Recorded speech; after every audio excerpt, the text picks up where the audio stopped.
lesson on jig bowings, how to bow on jigs. What are jigs?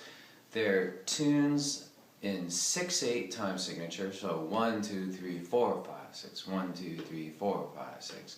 Mostly, usually Irish, and they're dance tunes, so they're often played fast. Here's a little bit of a jig for you, a swallowtail jig.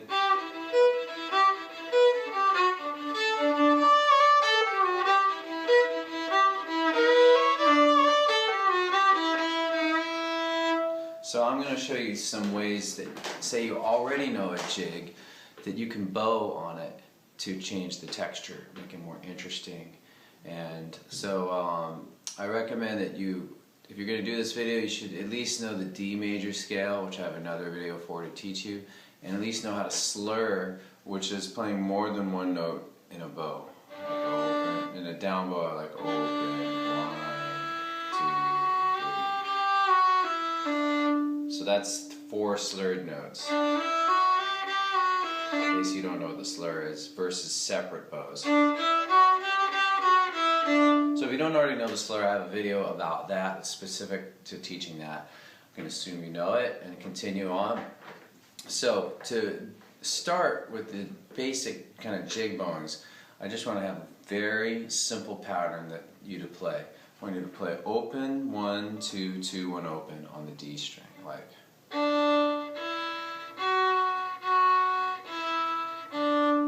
And just cycle that for a bit.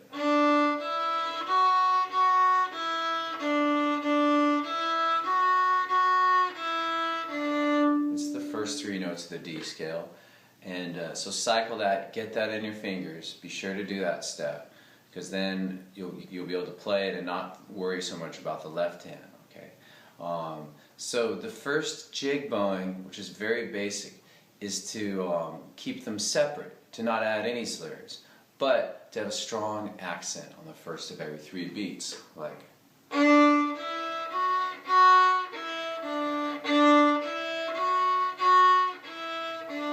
Okay, how's that done? Well, there's 2 main things that are happening. One is I'm using more bow on the accented note. Watch the bow a little bit from this angle. Notice how much more bow is used. And notice how the bow travels on the accented note and then stays in place on the unaccented notes.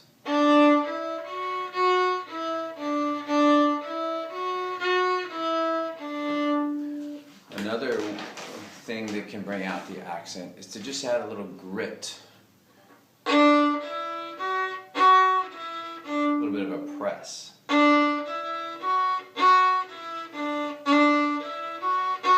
If you make it really extreme, you don't even need to move the bow much. You maybe want to practice just getting the grit right. Be sure to overbite a little bit, it helps.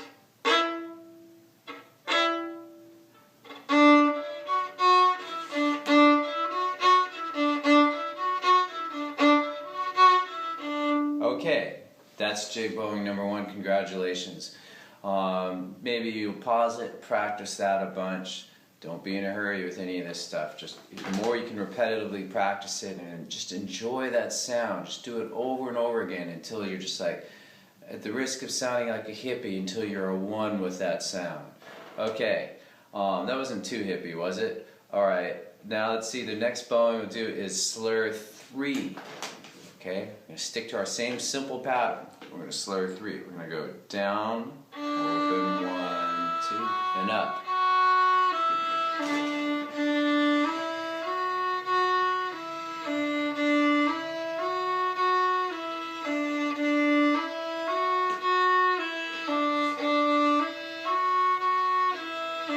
You can use a little grit if you want to create an accent.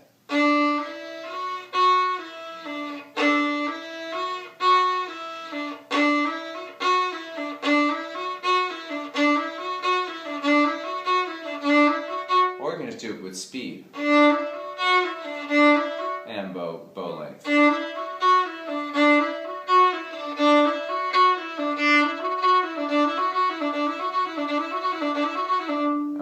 That's Slur 3, very useful one. Alright? The third main one we'll do is Slur 2, separate 1. So we're going to go Slur 2, up, Slur 2, up. So down, up, down, up. Here it is again.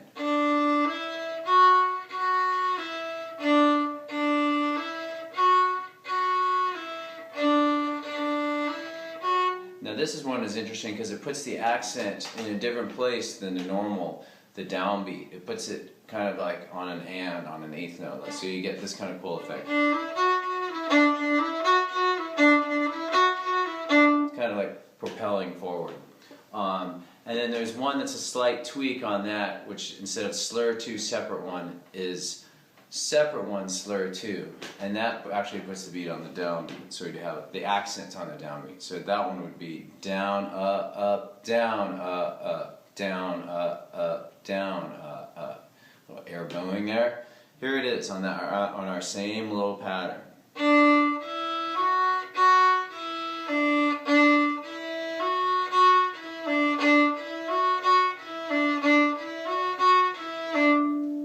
So those, in my mind, are the basic building blocks of creating bowing in jigs. I'm going to give you some more ideas right now to practice it.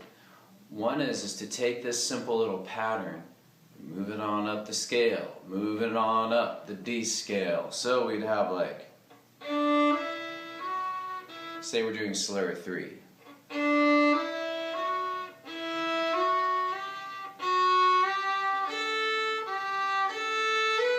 Here's that again. We go. Basically, we're doing open one. We're doing a step, step, step on each note of the scale. I call this. It may sound confusing, but the formula, I use kind of a formula system: 1, 2, 3. You'll see. It'll make more sense when I explain the other variations. Here it is again, though.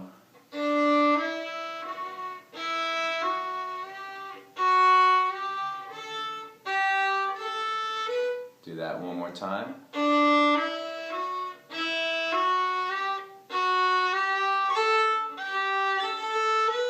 And then to finish the scale, we just do the same thing starting on the A.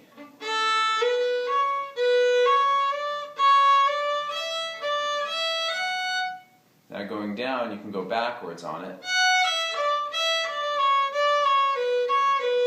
Let me do that slower.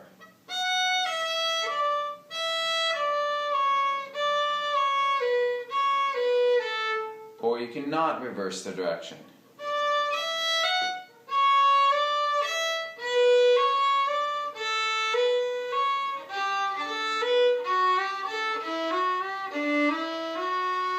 Alright, so that pattern again is 1, 2, 3. I call it that because on each note of the scale we're going to go 1, 2, 3, and then we go up the scale and then do 1, 2, 3 from there, and then go up the scale again and do 1, 2, 3 from there. And then going down, if you reverse the pattern, it's like 3, 2, 1, 3, 2, 1, 3, 2, 1, 3, 2, 1. Hopefully that makes sense. I think it's confusing and it's a little bit mathy for some people. Alright, I'm going to go ahead and show you another pattern, which is 1, 2, 1. So instead of going 1, 2, 3 on every note, we're going to go 1, 2, 1, 1, 2, 1, 1, 2, 1. Here's what that sounds like. Still with Slur 3.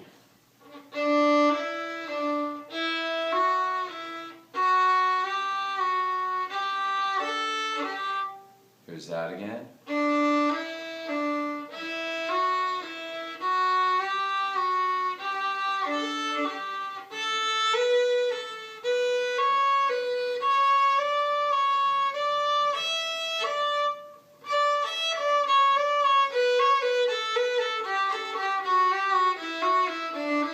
And you can do that with the other patterns we've done. Slur 2, separate 1.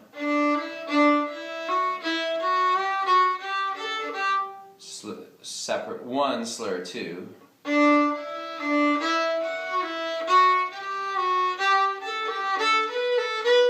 And so on. And then just all separates with an accent.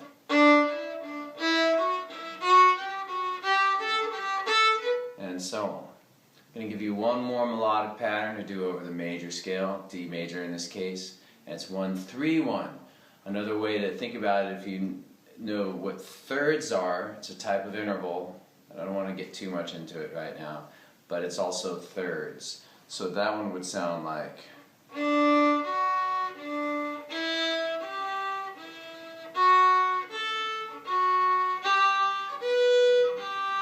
Do that again. I'm using separate bows now.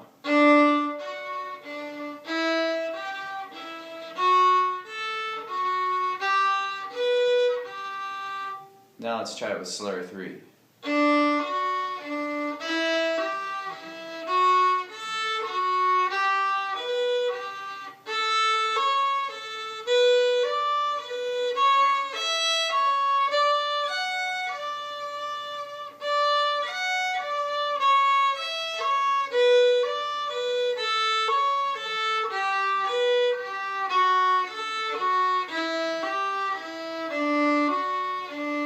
How about with Slur 2, separate 1?